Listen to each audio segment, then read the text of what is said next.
Hello, good morning बच्चों। आज हम पढ़ेंगे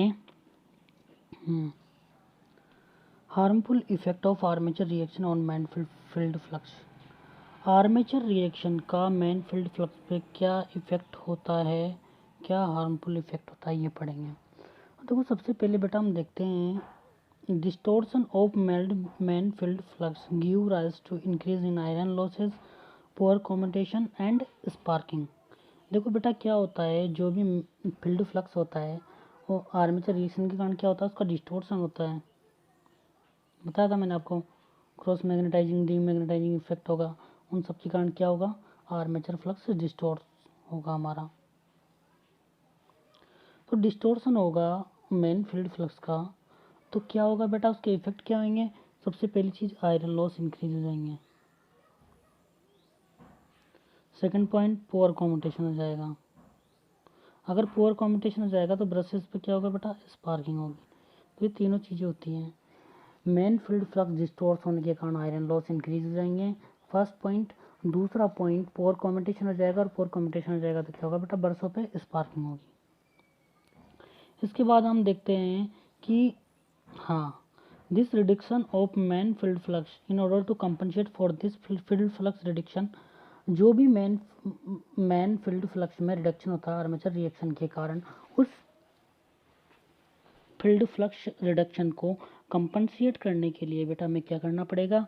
इसके लिए देखो, हमें क्या करना पड़ेगा, फील्ड वाइंडिंग का एमएमएफ इंक्रीज करना पड़ेगा। अगर हमें जो भी फील्ड फ्लक्स में रिडक्शन हुआ है, जो भी डिस्टोर्शन हुआ है, अगर उसको रिकवर करना है या उसको कंपनसेट करना है, तो उसके लिए हमें क्या करना पड़ेगा, जो भी फील्ड वाइंडिंग है उसका एमएमएफ इंक्रीज करना पड़ेगा।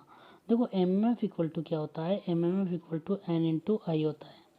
देखो, अब इसके दो मेथड है। देखो बेटा, या तो हम नंबर ऑफ टर्न्स इंक्रीज करेंगे फील्ड वाइंडिंग में, या करंट इंक्रीज करेंगे। देखो अब आगे देखो,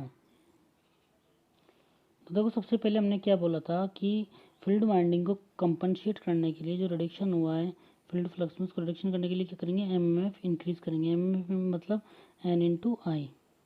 देखो, हम सबसे पहले बात कर लेते हैं, एन को इंक्रीज करके एमएमएफ इंक्रीज कर रहे हैं, तो देखो number of turn in the field winding, number of turn करके इंक्रीज करके फील्ड वाइंडिंग में फील्ड वाइंडिंग का एमएमएफ इंक्रीज कर सकते हैं। देखो, एमएमएफ इक्वल टू क्या होता है, एन इंटू आई। देखो, हमने फर्स्ट मेथड में तो क्या कर सकते हैं, हम नंबर ऑफ टर्न इंक्रीज करके फील्ड वाइंडिंग को कंपनसेट कर सकते हैं, जो रिडक्शन हुआ है उसका।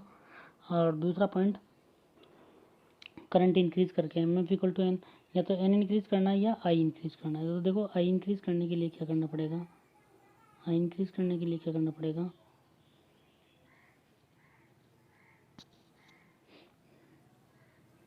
देखो आई इक्वल टू क्या होता है, वी अपॉन आर। रेजिस्टेंस जितना कम होगा करंट उतना ही ज़्यादा इंक्रीज होगा। देखो, हमें क्या करना है, रेजिस्टेंस का मिनिमम करना है, तो रेजिस्टेंस इक्वल टू क्या होता है, रो एल बाई ए।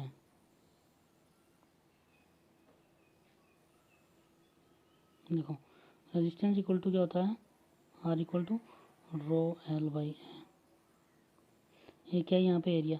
अगर हम ए इंक्रीज करेंगे तो क्या होगा, रेजिस्टेंस डिक्रीज होगा।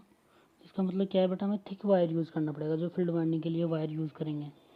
तो by using A thick wire field winding, देखो जैसे ही हमने बेटा थिक वायर यूज़ किया, तो जैसे ही वायर का एरिया इंक्रीज हुआ तो क्या हुआ, रेजिस्टेंस डिक्रीज हो गया। देखो यहाँ पे, अगर रेजिस्टेंस डिक्रीज हो गया तो आई इन्वर्सली प्रोपोर्शनल टू किसके होता है, तो वी कांस्टेंट है तो किसके हो गया, 1/r के। अगर आर रिड्यूस होगा तो करंट आई इंक्रीज हो जाएगा। देखो यहाँ पे, देखो हमने क्या किया बेटा, वायर के एरिया को इंक्रीज किया। देखो यहाँ पे, तो क्या हुआ, रेजिस्टेंस डिक्रीज हो गया। अगर रेजिस्टेंस डिक्रीज हो गया तो करंट इंक्रीज हो गया। Either of this required more copper therefore the more cost of machine. इन दोनों ही मेथड में ज़्यादा टर्न यूज़ करेंगे या मोटा वायर यूज़ करेंगे, दोनों में क्या है, ज़्यादा कॉपर चाहिए। अगर ज़्यादा कॉपर चाहिए तो बेटा हमारी मशीन क्या हो जाएगी, कॉस्टली हो जाएगी। ठीक है, धन्यवाद।